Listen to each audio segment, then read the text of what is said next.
வணக்கம். மினி கதைகள் சேனலில் உங்களை எல்லாம் வரவேற்கிறோம். இன்றைய கதை தாய் வீடு அல்லது மாமியார் வீடு. இந்த கேள்வி ஒரு சாதாரண விஷயம் இல்லை. இது ஒரு வாழ்க்கை முழுக்க போகும் உணர்வுபூர்வமான பயணத்தின் தொடக்கம். அந்த பயணமே ஆரம்பிக்குது ஷாலினியோட அடுப்பறையில். காலையில் வெகு சீக்கிரமாக அவள் சமைக்கிற வேலையில் முழுசாக மூழ்கி இருந்தா. அடுப்பில் காய்கறி வெந்துக்கிட்டு இருந்துச்சு. தவாவில் தோசை சுட்டுக்கிட்டே இருந்தா. அவள் கை வேகமாக ஓடுது. ஆனால் அந்த வேகத்துக்குள்ளே ஒரு வித்தியாசமான பதட்டம் இருந்துச்சு. உடம்பு மட்டும் அந்த வீட்டில் இருந்தாலும் மனசு அவங்க அம்மாவோட வீட்டில் தான் இருந்துச்சு. அதே நேரம் பக்கத்தில் இருக்கிற ரூமில் அவளோட மாமியார் ஆஷா படுக்கையிலேருந்து எழுந்துட்டாங்க. குக்கரில் சவுண்டையும் பாத்திரங்களோட சத்தத்தையும் கேட்டுட்டு விழிச்சுக்கிட்டாங்க. ஒரே நேரத்தில் கடிகாரத்தை பார்த்தாங்க. 6:30 மணி தான். முகத்தில் ஒரு குழப்பம் பளிச்சுன்னு தெரிஞ்சது. இன்னைக்கு ஞாயிறு நாள். நம்ம வீட்டு விதி தெரியும் அல்லவா? 10 மணிக்கு முன்னாடி யாரும் சமைச்சு சாப்பிடவே மாட்டாங்க. ஆனால் இவ ஒரு பெண்ணு இவ்வளவு காலையில இருந்து சமைக்கிறா. கண்டிப்பாக ஏதாவது இருக்குதுன்னு ஆஷாவுக்கு சந்தேகம் வந்துருச்சு. இன்னொரு பக்கம் மனோகர் ரிலாக்ஸாக சாஞ்சிட்டு நியூஸ் பேப்பரை படிச்சுக்கிட்டு இருந்தாரு. ஹெட்லைன்ஸ் செய்திகளில் அவருக்கு கவனம். கொஞ்ச நேரத்துக்கு பிறகு ஷாலினி எல்லா வேலையும் முடிச்சுட்டு அவங்க ரூமுக்கு போயிட்டு தயாராகி ஆஷா மற்றும் மனோகர் இருக்கிற ரூமுக்குள்ளே நுழைஞ்சா. முதல்ல ஆஷா காலில் விழுந்துட்டு அப்புறம் மனோகரை பார்த்து மெதுவாக சிரிக்கிறா. அத்தை, மாமா. அவளோட குரலில் தளர்ச்சி தெரிஞ்சது. நான் இன்னைக்கு என் அம்மாவோட வீட்டுக்கு போகிறேன். அவ சொன்னதை கேட்டு ஆஷா விலகி ஒரு பார்வை பார்த்தாங்க. மனோகர் பத்திரிக்கையை வைக்கிற அளவுக்கு சீரியஸ் ஆயிட்டாரு. 2 பேரோட பார்வையும் ஒரே நேரத்தில் ஷாலினிக்கு மாறுச்சு. ஏன் இன்னும் 1 வாரம் கூட ஆகலைன்னு நினைக்கிறோம். கடந்த வாரம் தானே நீ அங்கிருந்து வந்த. இப்போ என்ன தேவை கிடைச்சிருக்காங்க போகிறதுக்குன்னு கேட்டாங்க ஆஷா. ஷாலினி கொஞ்சம் நிதானமாக விளக்குறா. அம்மாவுக்கு உடம்பு சரியில்லை. அப்பா ஒன்றாவே எல்லாத்தையும் பார்த்துக்கிட்டே இருக்காரு. சாப்பாடு கூட நல்லா செய்ய முடியலன்னு சொல்கிறாரு. நான் போயிட்டு வேற வேலையும் பார்த்துக்கிறேன். அம்மாவுக்கு மருந்து, டெஸ்ட் ரிசல்ட் எல்லாத்தையும் வாங்கிட்டு வரணும். அவள் சொன்னதும் ரூமில் ஒரு நிமிஷம் முழுசாக சும்மாயிடுச்சு. ஷாலினி ஏதாவது சொல்லணும்னு ஆசையோட முயற்சி பண்ணினான். ஆனால் வார்த்தைகள் வாயில் வரவே இல்லை. அந்த மௌனம் ஆஷா மனோகர் 2 பேரும் ஒன்றும் பேசாமல் இருக்கிறது. அது வெறும் அமைதி இல்லை, ஒத்துக்கொள்ளாமலே ஒரு மௌனம் மாதிரி இருந்துச்சு. கொஞ்ச நேரம் நின்றுட்டு இருந்தாலும் யாரும் ஒன்றுமே சொல்லலை. அவள் ஒரே பதட்டத்தில் ஏமாற்றமாக மனசு இருக்கத்தில் ஒரு நொடி யோசிச்சுட்டு சொல்கிறா. அத்தை, நான் தோசை வச்சுருக்கேன். மதியம் சாப்பாட்டுக்கு சாப்பாடு தயார் பண்ணியிருக்கேன். உங்களுக்கு எந்த கஷ்டமும் இருக்காது. அவள் சொன்னதும் கூட யாரும் பதில் சொல்லலை. ஷாலினி மெதுவாக திரும்பி போயிட்டா அவளோட ரூமுக்கு. இங்கே ஆஷாவும் மனோகரும் ஒரே நேரத்தில் ஒருத்தரை பார்த்தாங்க. நம்மால் பெரிய தவறாயிடுச்சுன்னு ஆஷா ஒரு ஆழமாக மூச்சு விட்டுட்டு சொன்னாங்க. நம்ம ஊருக்குள்ள இருக்கிற பொண்ணை தான் நம்ம வீட்டுக்கு மருமகளாக வச்சுருக்கோம். ஆனால் இப்போ பாரு, எப்போ வேணாலும் மனசுக்கு ஆசையாக இருந்தால் அம்மா வீட்டுக்கு போயிடுறா. நம்ம வீடு ஒரு ஹோட்டல் மாதிரி ஆயிடுச்சு. வரணுன்னா வர்றா, போகணுன்னா போகிறா. மனோகரம் அவங்க சொன்னதை ஒத்துக்கிட்டு கோபமாக பத்திரிக்கையை மடித்து வைக்கிறதுலே அவர் கோபம் தெரிஞ்சுது. இந்த மாதிரி மருமகள்களா? அவங்களுக்கு கொஞ்சம் சுதந்திரம் கொடுத்தா தலை மேலே ஏறுற மாதிரி தான். 1 வாரம் கூட ஆகலை, திரும்ப அதே பேக்கேஜ். போகட்டும், ஆனால் அடுத்த தடவை கண்டிப்பாக கட்டுப்பாடு வைக்கணும். ஆஷா இப்போ கொஞ்சம் கூச்சமோட கூட கோபமாக உணர்ந்தா.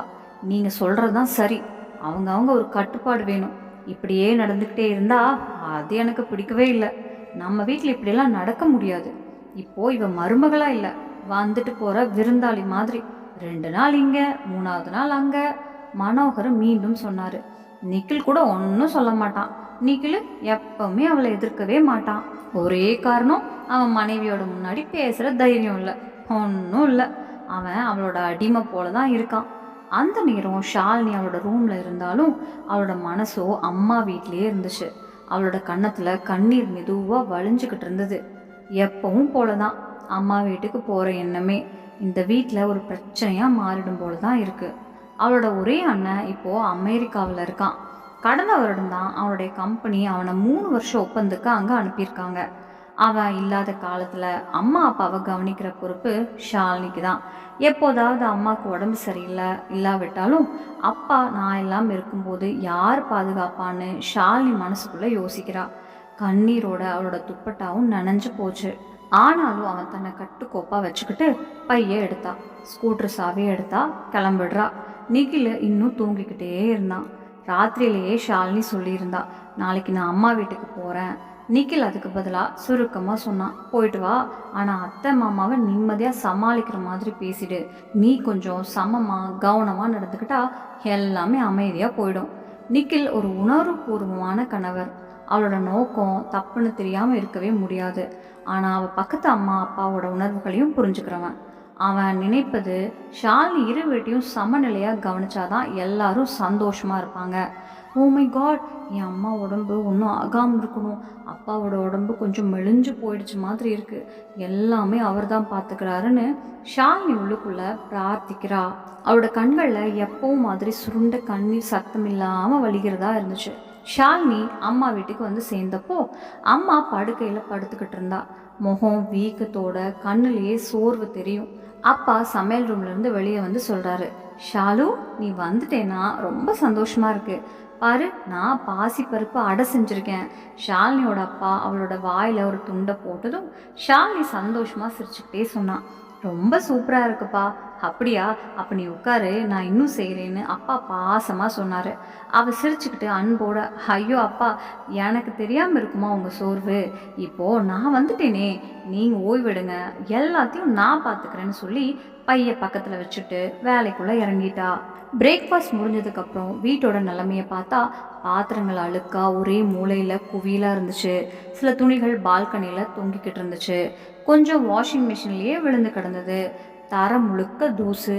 ஒரு மாதமாக வேலைக்காரி வரல. அம்மாவுக்கு உடம்பு சரியில்லை. அப்பாவால் இயன்ற அளவுக்கு பார்த்துக்கிட்டே இருந்தார்.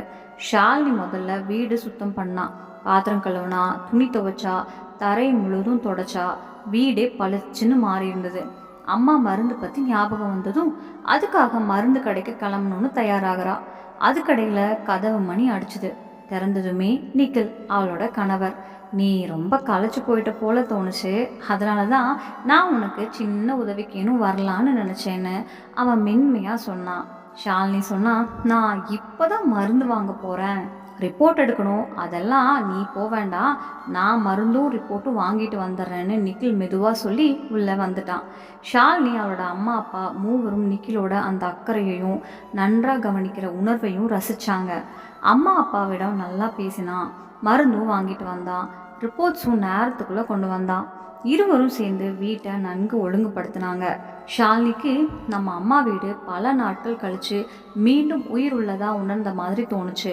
மாலையில் ஷாலினி கிளம்பும்போது அம்மா கையை பிடிச்சி, கவலைப்படாதம்மா, உங்கள் 2 பேரையும் இப்படி சந்தோஷமாக இருக்கிற முகம் பார்த்ததும் எனக்கு உடம்பு லேசாகிடுச்சு போல தோணுதுன்னு நெஞ்சுக்குள்ளே நெகிழ்ச்சியோடு சொன்னாங்க. ஷாலினி ஸ்கூட்டரில் கிளம்புனா, நிக்கில் காரில் பின்தொடர்ந்தான். வீட்டுக்குள்ளே வந்ததும் நிக்கில் உடனே சொன்னான், நீ சமையல் ரூமுக்கு போகாத, நான் வெளியில் டின்னர் ஆர்டர் பண்ணிட்டேன், சில நேரம் வெளியில் சாப்பிட்றதும் நல்லது தான். ஷாலினி முகத்தில் சோர்வும் இருந்துச்சு, ஆனால் அந்த சோர்வுக்குள்ளே அமைதியும் இருந்துச்சு. ஆனால் அவள் டிராயிங் ரூமுக்குள்ளே போனதும் நேராக அத்தையும் மாமாவும் உட்காந்துருந்தாங்க. அவங்களோட பார்வையில் அக்கறை இல்லை, தயவோ இல்லை, சும்மா ஒரு நேரடி நோக்கம். அவள் ரூமுக்கு போகிறதுக்குள்ளே மாமியாரோட சத்தம், இப்போ தான் நேரம் கிடச்சதா உனக்கு வீட்டுக்கு வர, சும்மா எல்லாம் விட்டுட்டு போயிட்டே வர்ற, ஓ டின்னர் சமைக்க ஆரம்பிச்சுடு, எப்போ சமைச்சு எப்போ சாப்பிட்றது? அந்த வார்த்தைகள் ஒவ்வொன்றும் ஊசி போல குத்துச்சு. ஷாலினி நினச்சா, இவங்க என் அம்மா எப்படி இருக்காங்கன்னு கூட கேட்டதே இல்லை, இவங்களுக்கு இவங்கள பற்றி மட்டும்தான். அவள் ஒரு பதட்டமான பார்வையோட தரையை பார்த்துக்கிட்டே இருந்தப்போ நிக்கிலோட குரல், மா, நான் டின்னர் ஆர்டர் பண்ணிட்டேன், வந்துடும் இப்போ. அந்த ரூமில் நிமிஷத்துக்குள்ளே அமைதி. வெளியில் சாப்பாடான்னு ஆஷா கொஞ்சம் அதிர்ச்சியோட, நீ என்ன நினைக்கிற, அவளோட அம்மா படுக்கையில் இருக்கிற மாதிரி எங்களையும் நீ படுக்க வச்சிருவியா? வெளியில் சாப்பாடு வாங்கி எங்கள் உடம்பும் கெட்டு போகணுமா? நிக்கில் அமைதியா, அப்படி இல்லைம்மா, சில நேரம் வெளியில் சாப்பிட்றதும் பரவாயில்ல. ஷாலினி இன்று காலை முதல் அம்மா வீட்டில் வேலை பார்த்தா, ரொம்பவே சோர்ந்து போயிருக்கா. ஒரு நாள் வெளியில் சாப்பிட்றதுல என்ன பிரச்சனைன்னு நிக்கில் சாந்தமாக சொன்னதால ஷாலினி சும்மா அமைதியாக நிற்கிறா. ஆனால் ஆஷா கோபத்தோட, சரி இன்னைக்கு வெளியில் சாப்பிட்லாம், ஆனால் இது ஒரு வழக்கமாக மாறக்கூடாது.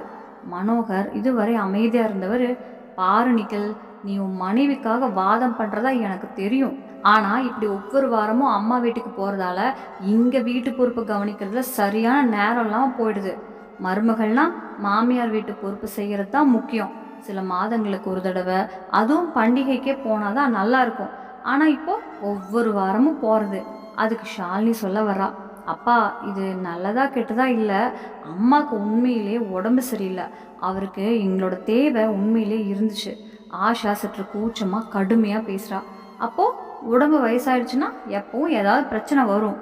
அப்புறம் அவங்களுக்கு மகன் இருக்கிறானா இல்லையா, போய் வெளிநாட்டில் உட்காந்துருக்கான், இங்கே நிறைய பிரச்சனையை நாம் தாங்கணும் போல இருக்கே. இதை கேட்ட ஷாலினி மனசு நொந்துடுச்சு. அம்மா, அவங்க 3 வருட ஒப்பந்தத்துக்காகத்தான் போயிருக்காங்க. 1 வருஷம் ஆயிடுச்சு, இன்னும் 2 வருஷம் தாண்டி போயிடும். ஆனால் இன்னும் 2 ஆண்டு இருக்குதுன்னு தெரியாமல் அது வரைக்கும் நீ மட்டும் இதெல்லாம் கவனிக்கணுமா? இதுவே வழக்காயிடுமோன்னு பயமாக இருக்குன்னு பக்கத்தில் இருந்த ஆஷா மெதுவாக கேள்வி கேட்டாங்க. ஷாலினி தளர்ந்த குரல்ல அம்மா அம்மான்னு சொல்ல முயற்சி பண்ணினா. ஆனால் அவளோட குரல் அங்கேயே முடிஞ்சிருச்சு. நிக்கில் அவளோட தோலை மெதுவாக தட்டினான். ஒரே ஒரு பார்வையில் இப்போ கொஞ்சம் பேசாமல் இரு, நான் இருக்கேன்னு மெதுவாக சொல்கிற மாதிரி கண் அசைச்சாரு. அந்த நேரத்தில் கதவு மணி அடிச்சுது. சாப்பாடு வந்துருச்சுன்னு சொல்லி நிக்கில் போய் வாங்கி டேபிளில் வச்சான். ஷாலினி, நீ போய் கை முகம் கழுவிட்டு வா, நான் பிளேட்டுகள் எடுத்து வைக்கிறேன்னு அவன் சொன்னான். ஷாலினி சிரிச்சா. ஆனால் அவளோட கண்ணில் கலங்கியதை மறைக்க முடியல. டின்னர் முடிஞ்சதும் இருவரும் ரூமுக்கு வந்தாங்க. நிக்கில் ஷாலினியோட பக்கத்தில் உட்கார்ந்தான். ஷாலினி, அம்மா அப்பா பேசுகிறதெல்லாம் மனசில் வச்சுக்காத, அவங்க சிந்தனை ரொம்ப பழையது. நான் முயற்சி பண்ணுறேன் நிக்கில், ஆனால் என்ன பண்ணுறது, என் அம்மா இன்னும் சரியில்லை. அப்பா ஒன்றா வேலை பார்த்துட்ருக்காரு, அவங்கள நான் எப்படி ஒதுக்கி விடுறது? நிக்கில் அவளோட கையை பிடிச்சான். நான் இருக்கேன், நம்ம எல்லாத்தையும் மெதுவாக சரி செய்யலாம். அடுத்த நாள் காலையில் ஆகாஷும் மனோகரும் சோஃபாவில் டிவி பார்க்குறதுக்கு உட்காந்துருந்தாங்க. அந்த நேரம் ஷாலினி சமையல் ரூமில் காலை உணவு தயார் பண்ணிக்கிட்டு இருந்தா. நிக்கில் அவனோட ஆஃபீஸ் பேக் கையில் ஃபைல்ஸ்களை வச்சுக்கிட்டு கடிகாரத்தை அடிக்கடி பார்க்குறான். ஷாலினி, நான் கிளம்புறேன்னு சமையல் ரூமுக்கே குரல் விட்டான். காலை உணவு டேபிளில் வச்சுட்டேன்னு ஷாலினி சொன்னாலும் அவளோட மனசோ வேற ஏதோ யோசிச்சுக்கிட்டு இருந்தது. அவளோட அம்மா உடம்பு இன்னும் முழுசாக குணமாக இல்லை, வேலைக்காரி வராததால் எல்லா வேலைகளும் அப்பா தலையில். ஏதோ யோசிச்சா. அப்புறம் ஞாபகம் வந்தது, அம்மா வீட்டோட பக்கத்தில் இருக்கிற சரோஜா ஆண்டி. அவள் உடனே ஃபோன் எடுத்துகிட்டு அவங்களோட நம்பரை டயல் பண்ணான். ஷாலினி, எல்லாம் நல்லா இருக்காங்கன்னு சரோஜா ஆண்டியோட பாசமான குரல் கேட்டதும் ஷாலினிக்கு கொஞ்சம் நிம்மதி.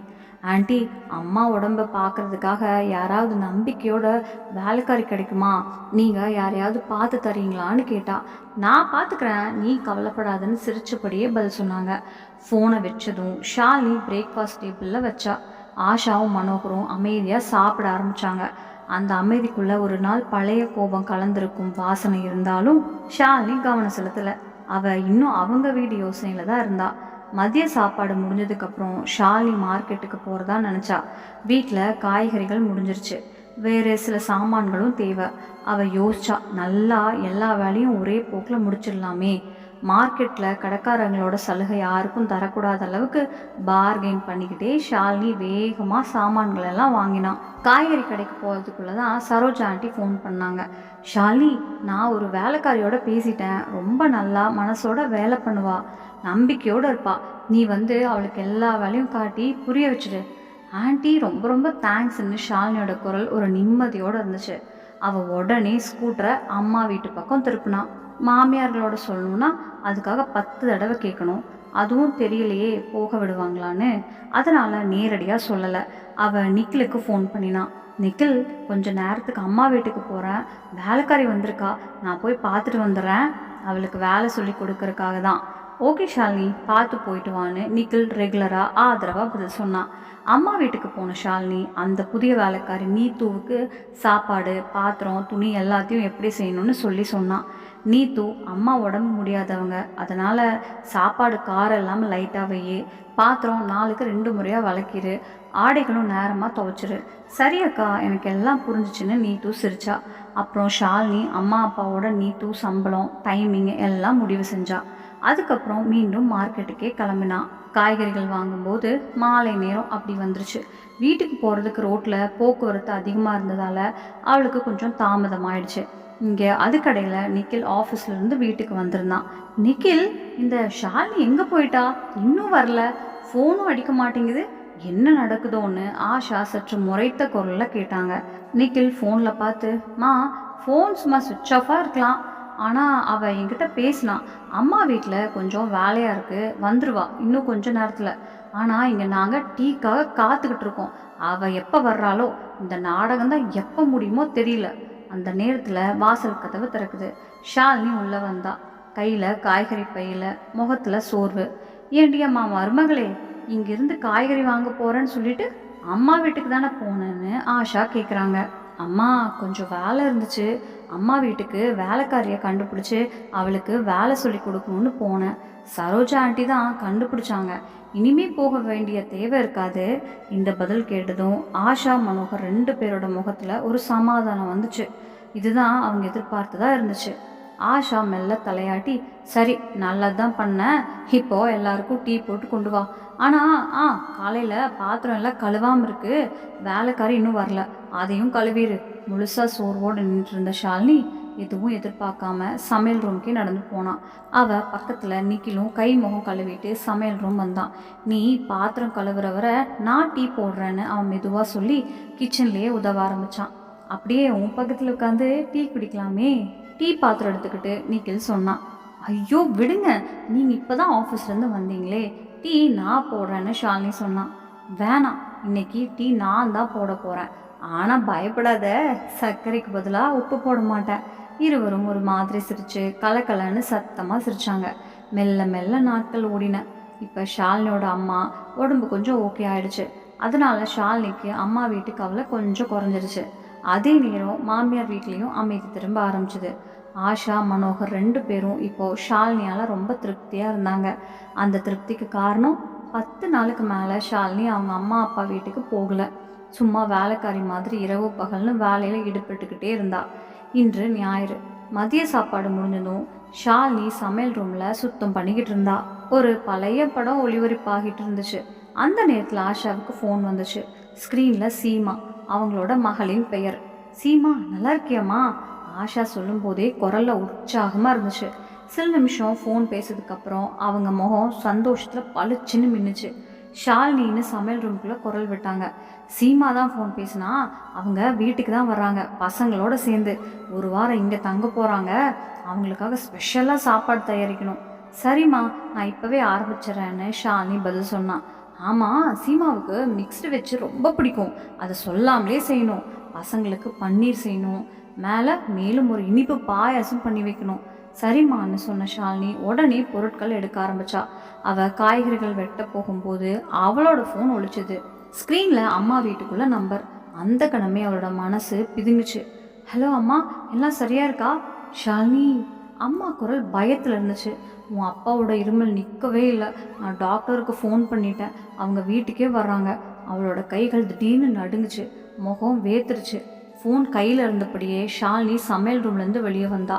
அங்கே நிக்கில், ஆஷா, மனோகர் உட்காந்துருந்தாங்க. ஷாலினியோட முகத்தை கண்டதும் நிக்கில் உடனே எழுந்து அவளோட பக்கம் வந்தான். என்னாச்சு ஷாலினி? அம்மா வீட்டிலேருந்து ஃபோனு, அப்பா இருமல் ரொம்ப மோசமாயிடுச்சு, அவருக்கு ஆஸ்துமா இருக்கே, அதுவே மோசமாக போயிருக்கு போல, டாக்டர் வர சொல்லியிருக்காங்க, ஆனால் நானும் போகணும். இந்த வார்த்தைகளை கேட்டதும் ஆஷா மனோகர் 2 பேரும் ஒருத்தருக்கு ஒருத்தரை ஆச்சரியத்தோடு பார்த்தாங்க. ஷாலினி நிகில்கிட்ட பார்த்துக்கிட்டு, இன்னைக்கு இரவுக்கான சாப்பாடு வெளியில் ஆர்டர் பண்ணிக்கலாம், ஆனால் இப்போ நான் கிளம்பணும், ரொம்ப அவசரம். ஆஷா தலையை சுருக்கிக்கிட்டே கடுமையாக, முன்னாடி அம்மா தான் படுத்திருந்தாங்க, இப்போது அப்பா, எனக்கு இன்னும் புரியல இந்த நாடகம் எப்போ தான் முடியும். நிக்கில் நடுக்கத்தோட, மா ப்ளீஸ் இப்போ இந்த மாதிரி பேசாதீங்க, ஷாலினியோட அப்பா ரொம்ப சீரியஸு. மனோகர் கோபத்தோட டிவி ரிமோட்டை சோஃபாவில் தள்ளி வச்சாரு. இப்போ தான் இப்படி சொல்லணுமா? நேரம் பாராமல் பேசுகிற தேவைதானா? இந்த நேரம் சரியாக தோணுதா? ஆஷா ஷாலினியை கண்ணோட பார்த்தா. பாருமா, டாக்டர் வர சொல்லியிருந்தாருன்னா வருவார், ட்ரீட்மெண்ட் பண்ணுறாரு, அப்புறம் நீ போகிறதுக்கு என்ன அவசியம்? அம்மா வீட்டை விட இப்போ மாமியார் வீட்டு பொறுப்பையே முக்கியமாக பார்க்கணும். எப்போதுமே சின்ன சின்ன விஷயங்களுக்காக அங்கே போயிடுவேன்னு ஓடுறது சரியில்லை. உன் அப்பா அம்மா உன்னை கல்யாணம் பண்ணி இந்த வீட்டுக்குள்ளே அனுப்பி வச்சாங்க. இனி அந்த வீடு உன்னோடது இல்லை, இந்த வீடு தான் உன்னோட வீடு. மாமியார் வீட்டு பொறுப்புகள் முக்கியம்னு ஆஷா கடுமையாக சொன்னாங்க. ஷாலினி முகம் கோவத்தோடு செவந்துடுச்சு. ஒரு ஆழமான மூச்சு வாங்கி தைரியமான குரலில் சொன்னான். மா, நான் இந்த வீட்டுக்குள்ளே வந்ததுலேருந்து ஒரு நிமிஷம் கூட பொறுப்பை தவிர்த்தது கிடையாது. ஆனால் என் அப்பா அம்மா என் உயிரோட நெருக்கம். கல்யாணம் ஆனாலும் என் ரத்தமும் என் மனசும் மாறிடும் யாரும் எதிர்பார்க்க முடியாது. என் உடம்புல ஓடுறதெல்லாம் அவங்களோட பாசம்தான். அதில் எந்த மாற்றமும் வர முடியாது. நான் இன்றைக்கும் அவங்களோட பொண்ணு தான், அதில் சந்தேகமே இல்லை. ஆஷா உடனே பதில் சொன்னான். நாங்கள் எப்போ சொன்னோம் உன் அப்பா அம்மா இல்லைன்னு? ஆனால் கல்யாணம் ஆன பிறகு ஒரு பெண்ணு மாமியார் வீடு தான் முக்கியமாக பார்க்கணும், அம்மா வீடு இல்லை. உன் அப்பா அம்மா வேலையை நம்பி இருக்கணும், உன் அண்ணன் தான் இருக்கணும், அது உன்னோட வேலை இல்லை. இதுக்குள்ளே நிக்கில் கலங்கிய மனசோட, மா போதும் ப்ளீஸ், ஷாலினி அப்பா நோயால் இருக்கிறதுல மீதி ஒரு வார்த்தையும் நீங்கள் புரிஞ்சுக்கணுமா? இது தப்பாக இல்லை, அவளோட உண்மை கடமை தான். மனோகர் ரொம்ப கோவமா நிக்கில பக்கமாக பார்த்த. நீ தான் புரிஞ்சுக்கல, நீ சொல்கிறதுக்கே இவன் ஆமாம் ஆமாம் சொல்கிறதா இருக்குது. எங்கள் வார்த்தைக்கு மதிப்பில்லாமல் போயிடுச்சு, இப்போ தான் தீர்மானம் எடுக்கணும். நிக்கிலோட முகம் கோபத்தில் பேசினார். சரி, உங்களுக்கு முடிவு வேணும்னா கேட்டுக்கங்க, நாங்கள் இன்றைக்கி இந்த வீட்டை விட்டு போகிறோம். என்னடா சொல்கிற, வீட்டை விட்டுட்டு போறியா? இவ்வளோ படிக்க வச்சு உன்னை பெரிய ஆளாக்கினோம், இதுக்கு ஆக்கினோம். எது உனக்கு பிடிக்குதோ அதை உனக்கு வாங்கி கொடுக்க எவ்வளோ சமாளிச்சிருக்கோம். இப்போ ஒரு பொண்ணுக்காக எங்களை எல்லாம் விட்டுட்டு போறியா? ஆஷாமா குரல் நடுங்கின மாதிரி பேசினாங்க. நிக்கில் ஆழமாக மூச்சு விட்டு அமைதியாக ஆனால் உறுதியாக சொன்னான். மா, நீங்கள் சொன்னதெல்லாம் நான் கேட்குறேன், ஆனால் இந்த உண்மையை ஷாலினிக்கு பொருந்தாது. அவளும் ஒருத்தி, அவளோட அம்மா அப்பாவும் அவளுக்கு உலகம் தானே. உங்கள் பசங்களுக்கு எவ்வளோ பண்ணுற மாதிரி அவங்களும் அவங்களுக்காக பண்ணியிருக்கலாம். அப்பா அம்மா அப்படியே தான். என் அம்மா அப்பா நான் எப்படி நினைக்கிறேனோ அதே மாதிரி தான் அவங்களையும் நினைக்கிறேன். அவளோட அம்மா அப்பா இருவருக்குமே சமமாக நாம் உணரணும். அவள் இங்கே வேலை செய்யாமல் அங்கே மட்டும் போய் செய்கிறாளா? இங்கே உங்களையும் பார்த்துட்டு அங்கே போய் பார்க்குறதால அதில் தவறு என்ன? அவளால் அவங்க பக்கமே போகக்கூடாதா? அப்படின்னா நானும் உங்கள் சேவையில் இருக்க தகுதி இல்லை, நானும் போயிடுறேன். ஒரே அமைதி. வீட்டில் ஒரு சத்தம் கூட இல்லை. ஆஷா மனோகர் ஒருவரையொருவர் பார்த்தாங்க, ஆனால் பதில் சொல்ல முடியல. ஷாலினியோட கண்கள் ஈரமாயிருச்சு. அவள் சொல்வதெல்லாம் நிக்கில் தான் எல்லாத்தையும் சொல்லிட்ட மாதிரி ஆயிடுச்சு. நிக்கில் காரோட சாவி எடுத்தான். வா ஷாலினி, முதல்ல உன் அப்பாவை பார்க்க போகலாம், மேலே விஷயங்க அப்புறம் பார்க்கலாம். ஷாலினி பார்வையை கீழே தாழ்த்தினான். ஒரு வார்த்தையும் இல்லாமல் நிக்கிலோட பின்னாடி நடந்தா. அம்மா வீட்டுக்கு போனதும் கதவு திறந்தது. அம்மா தான் திறந்தாங்க. டாக்டர் வந்துட்டாரு, இன்ஜெக்ஷன் போட்டாங்க. டைமில் ட்ரீட்மெண்ட் கிடைக்காம இருந்திருந்தா ஆபத்து அதிகமாக இருக்குன்னு சொன்னார். ஷாலினி உள்ளே போய் அப்பா பக்கமாக போய் தட்டினான். அப்பா, இப்போ எல்லாம் ஓகே ஆகிடும், நான் இருக்கேன். அப்பா மெதுவாக அவளோட விரலை பிடிச்சிக்கிட்டு சிரிச்சுப்படி தலையாட்டினார். இந்த எல்லாமே நிக்கில் பக்கத்தில் நின்று பார்த்துக்கிட்டு இருந்தான். மகளுக்கும் அப்பாவுக்கும் நடுவே சொல்ல முடியாத ஒரு உறவு போல ஒரு பிணைப்பு. டாக்டர் மருந்து எழுதினார், டெஸ்ட் பண்ண சொன்னார். உடனே நிக்கில் ஷாலினி அப்பாவை காரில் அழைச்சிட்டு டெஸ்ட் பண்ணிக்கிட்டாங்க. அந்த மாலை கதவு தட்டும் ஒரு சத்தம். ஷாலினி கதவு திறந்தா. வெளியே ஆஷா மனோகர் கையில் டிஃபன். அதில் ஷாலினியோட அப்பாவுக்காக கிச்சடி, மற்றவங்களுக்காக சப்பாத்தி இருந்தது. ஷாலினி ஒரு நிமிஷம் நிம்மதியோட ஆச்சரியத்தோடு பார்த்துக்கிட்டே இருந்தா. ஆஷா டிஃபன் டேபிளில் வச்சுட்டு உங்கள் அப்பா எப்படி இருக்காங்கன்னு கேட்டாங்க. எல்லாத்துக்கும் ஒரே சந்தோஷம் அந்த தருணத்தில். சில நிமிஷம் கழித்து அவங்க போகிற நேரம். ஷாலினி அமைதியாக கதவுக்கிட்ட வந்தா. அந்த வாசப்படி தாண்டும் முன்னாடி ஆஷா அவளோட கையை பிடிச்சாங்க. முதல் முறையாக ஆஷா சிரிப்போடு சொன்னாங்க, அம்மாடி, உன் அப்பா நல்லா ஆகிற வரைக்கும் நீ இங்கே தான் இருக்கணும், அங்கே கவலைப்படாத, நான் பார்த்துக்கிறேன். அவங்க புரிஞ்சுக்கிட்டாங்க. மருமக வேலை செய்கிற ஒரு இயந்திரம் இல்லை, அவளும் ஒரு மனுஷி. மற்ற எல்லா பெண்கள் மாதிரி தனக்கும் தனி சுதந்திரம் வேண்டும். ஷாலினி அசந்து போனான். ஏதாவது சொல்லணும்னு நினச்சா வார்த்தைகள் வரலை. விழி நினையுது. கீழே வணங்கினான். மாமா மாமியாரோட காலை தொட்டு உள்ளே வந்தா. அவங்க எல்லாரும் டிஃபனில் சாப்பாடு எடுத்துக்கிட்டு சேர்ந்து சாப்பிட்டாங்க. நிக்கில் அந்த இரவே திரும்பி வந்துட்டான். ஆனால் 2 நாளுக்கு பிறகு ஷாலினி வீட்டுக்கு திரும்பி வந்தப்போ இந்த வீடே வேறு மாதிரி இருந்தது. மாமா மாமியாரின் யதார்த்தமான பேச்சுகள், ஒரு சின்ன பாசம் மனசில் நிறைஞ்சிருந்த மாதிரி இருந்துச்சு. வீடும் வாசலும் அதே தான், ஆனால் பார்வை மாறி போச்சு. இப்போது மருமகளிடம் கட்டளை இல்லை, கேள்வி இல்லை, அவளோட மனதை கேட்டு தான் முடிவுகள். அவள் இன்னும் மருமகளாக இருந்தால் கூட சிரமமான நேரத்தில் அம்மா அப்பா பக்கமாக போயிட்டே தான் இருந்தா. ஏனெனில் அவள் மருமகள் மட்டும் இல்லை, அவள் மகளும் தான். சுபம். நம்ம சேனல்ல பிடிச்சிருச்சுன்னா லைக் பண்ணுங்க,